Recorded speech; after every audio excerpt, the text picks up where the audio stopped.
This week we get our geek on with a look at Magic the Gathering Duels of the Planeswalkers 2014, which is out this week.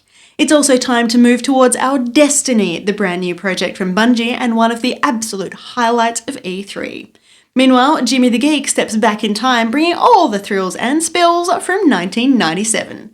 This is Player Attack.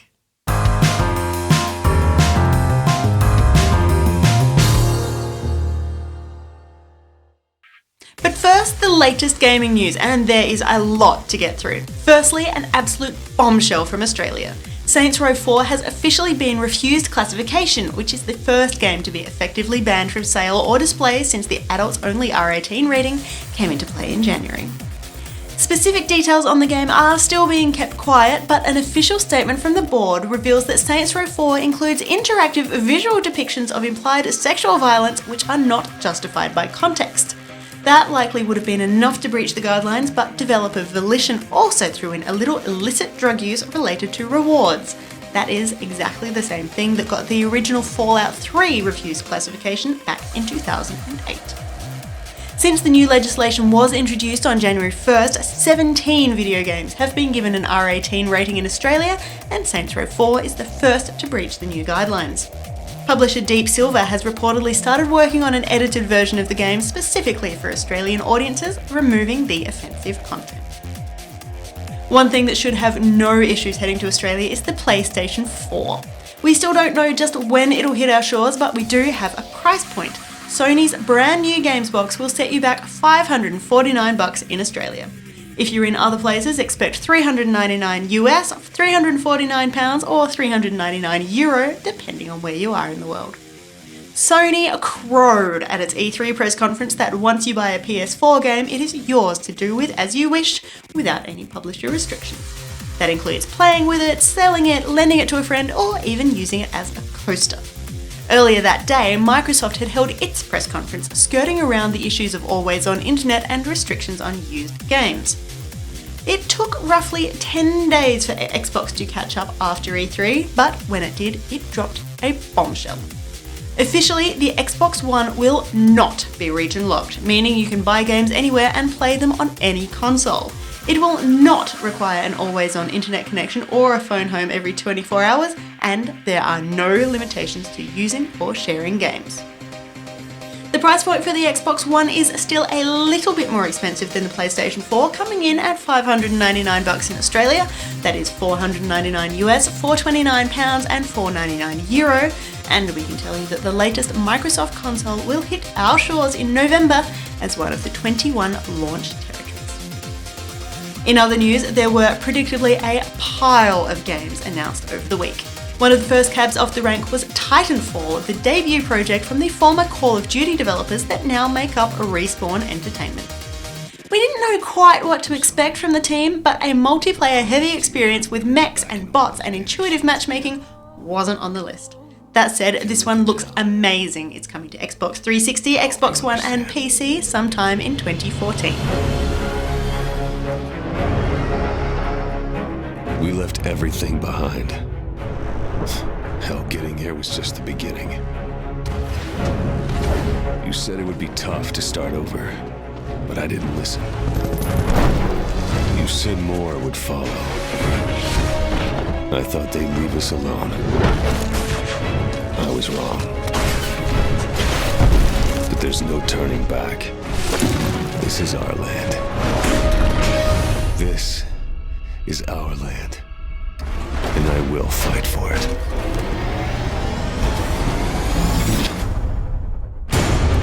The fleet's counting on you!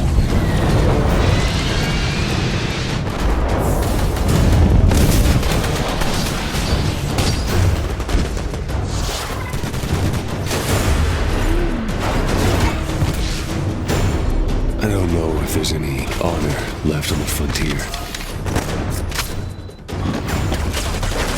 I don't know if there ever was.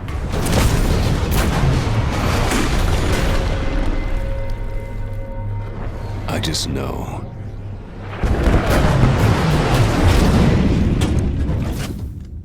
I'm gonna make them pay.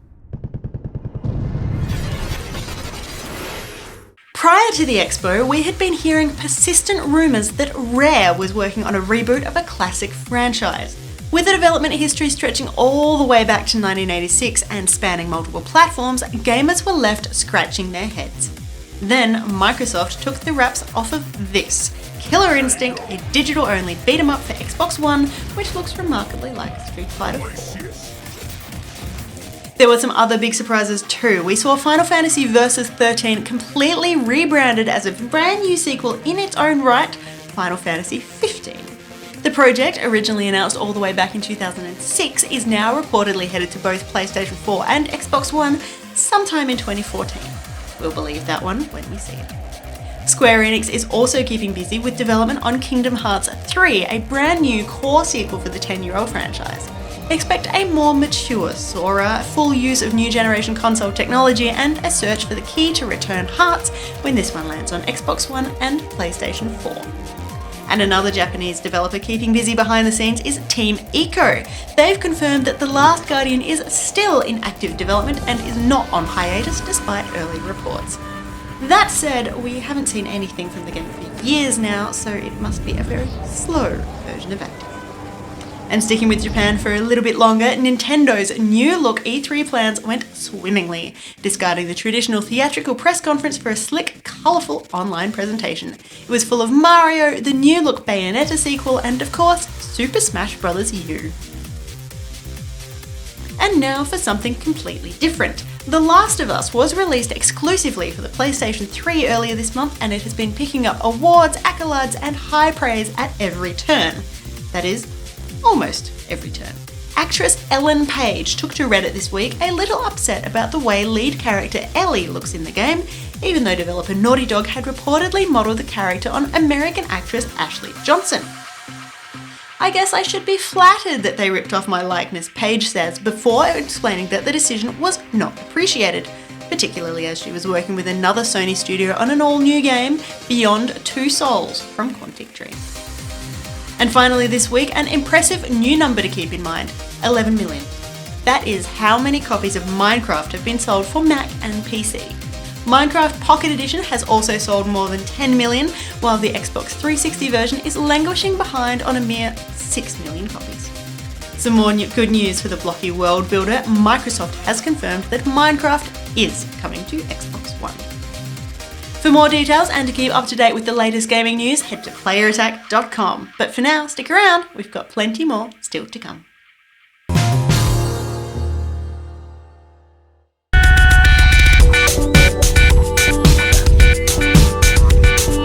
Hi, I'm Jessica Citizen from Player Attack. I'm here with Will from Wizards of the Coast. We've just been playing a bit of Magic the Gathering as we have been looking at Magic the Gathering Duels of the Planeswalkers 2014.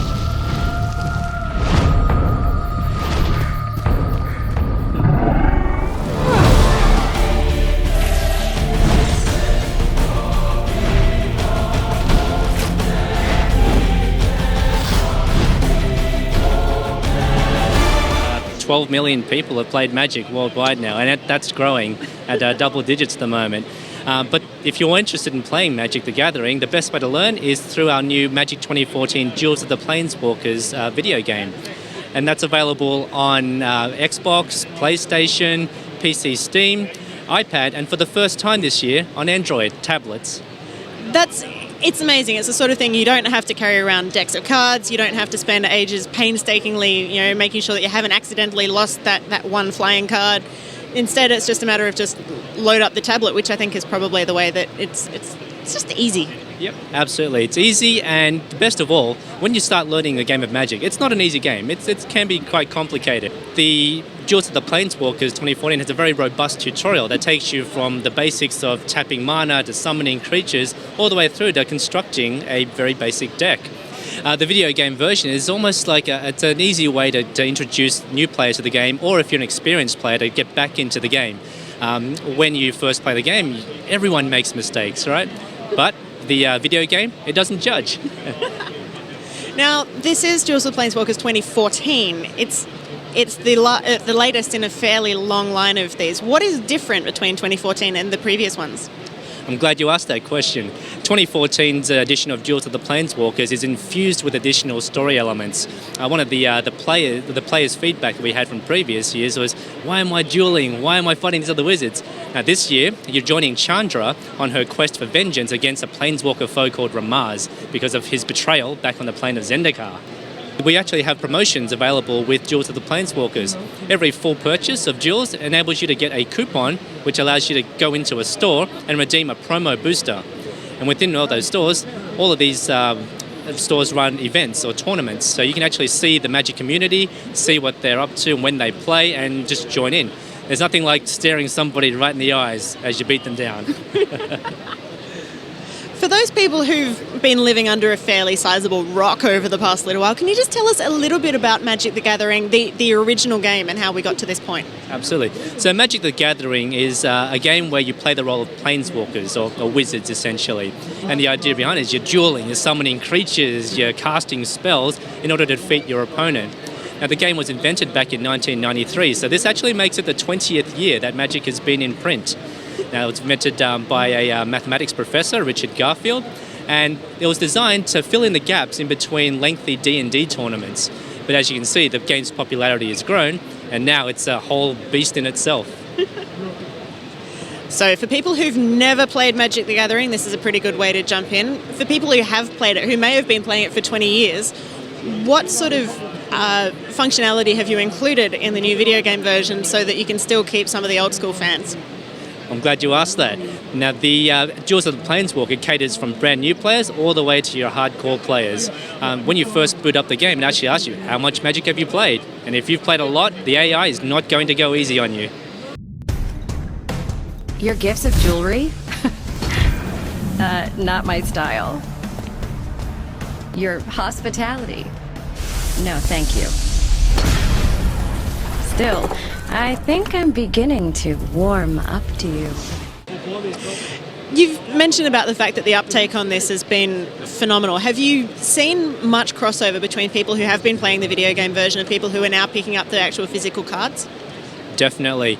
People who actually play Duels identify themselves as Magic player even though they've never actually picked up a physical card. Now, the reason why we have those promotions is to give people the opportunity to try that face-to-face Magic, so you can pop into stores and check it out in person. We've actually got a lot of store feedback saying, we've got all these new players who've played Duels, they've come in and say, oh, Magic face-to-face, this is awesome. And Friday Night Magic is actually one of our cornerstone organised play programs. So if you're bored on a Friday night, just pop out to one of our WPN stores and you'll get a game to play. Fantastic. Can't wait to check it out and to get my hands on the game properly. So thank you so much for your time. Great. Thank you, Jessica. An obscure fire spell on an ancient scroll. How could I resist? The scroll contained a hidden map to Zendikar, and when I followed it, there was a fight waiting for me. Jace was right. It was a setup.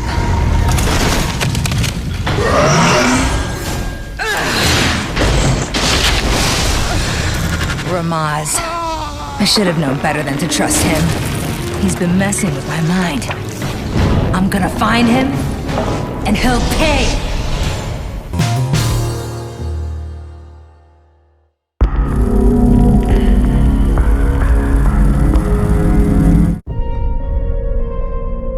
They call it the Traveler. We watch as it hangs above. A mysterious sphere. Silently protecting us. The last city on Earth. Destiny's our next great first-person shooter from Bungie. Yeah, we wanted to take a genre that we really loved, a great action first-person shooter, and then really blend and blur the lines a little bit, turn it on its head, make it feel unique and different. So in Destiny, you create a character and then you grow and change it over time. You're actually the hero in our world. There's no Indiana Jones, there's no Superman to come in and save the day. That's your job. It's a great action game from Bungie. It's what we do. It's what we've done for 20 years. We're going to build an amazing adventure, let player go on their own journeys with their own heroes alongside their friends. I think really that cuts to the heart of it. If you saw our demo, we were really excited to show off gameplay here at E3 for the first time. I think it really demonstrates what we want to take advantage of. All of our experience, all of that great action, and a great community of gamers that follow us and really make our worlds feel alive. Outside of our walls, there's a vast frontier, occupied by strange and deadly forces.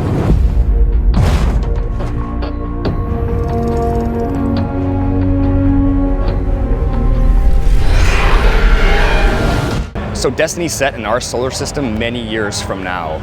So players take on the role of a guardian of the last safe city on Earth, and it's their job to leave the safety of those walls to discover what happened to this collapse of our golden age, this great technological ascent that we had, and to go out there and find out these mysteries, uncover these legends, and defeat our enemies. I mean, our story writers have been absolutely looking at a lot of interesting resources, everything from The Wire to Battlestar Galactica, but they really want to do their own thing. I think mythic science fiction is really cool because we're smashing the sort of grounded, really gritty sci-fi stuff right in the middle of fantasy. So when you enter in our demo this nice megalithic technological wall, it turns into this dark dungeon, and we think that's really unique and really fun, really great space for our writers to play around in. It's super exciting for us as storytellers to build a really big audience. That's what we're trying to do. We make interactive entertainment. We love having millions of fans play our games. Having an opportunity to go multi-platform for the first time in a long time is a huge opportunity for us. The planets of our solar system have been taken from us, and we must reclaim what is rightfully ours. Our enemies surround us, growing stronger every day. And now, we face a choice. We can hide behind the walls of our city, or fight back against our enemies.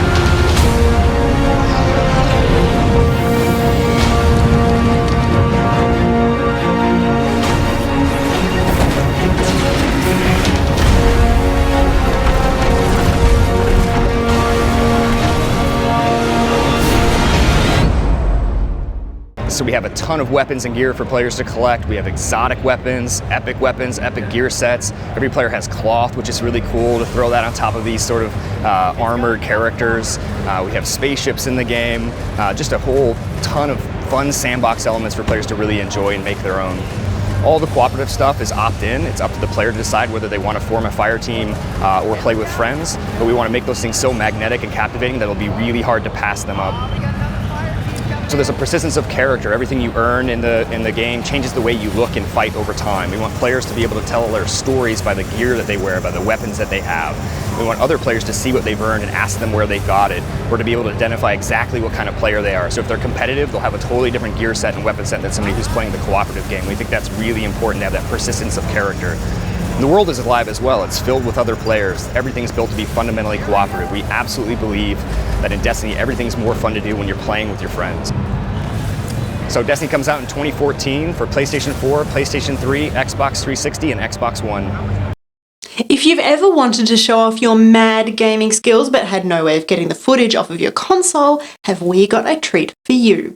The Roxio Game Capture HD Pro console has just been launched in Australia, and it makes recording, streaming and sharing almost as easy as playing the game itself. The handy device will record straight to your PC using HDMI or component output, and you can capture gaming footage in HD, stream it directly to your Twitch TV account, or upload it to YouTube, Facebook or Rooster Teeth. The Roxio Game Capture HD Pro console retails for $179.95, but we have one to give away to a lucky Player Attack viewer. Thanks to the team at Mindscape Asia Pacific, we also have a stack of great games to go with it, including Pro Evo Soccer and Metal Gear, because what good's a game recording device if you don't have anything to record? All you have to do to win this amazing pack is head to playerattack.com, follow the links to the Roxio competition, fill out your name and contact details, and enter the secret word which is on your screen right now. The competition is open to anyone in Australia and runs all the way up until July 15th, with the winner announced on Player Attack Friday, July 19th. For the full terms and conditions, see our website.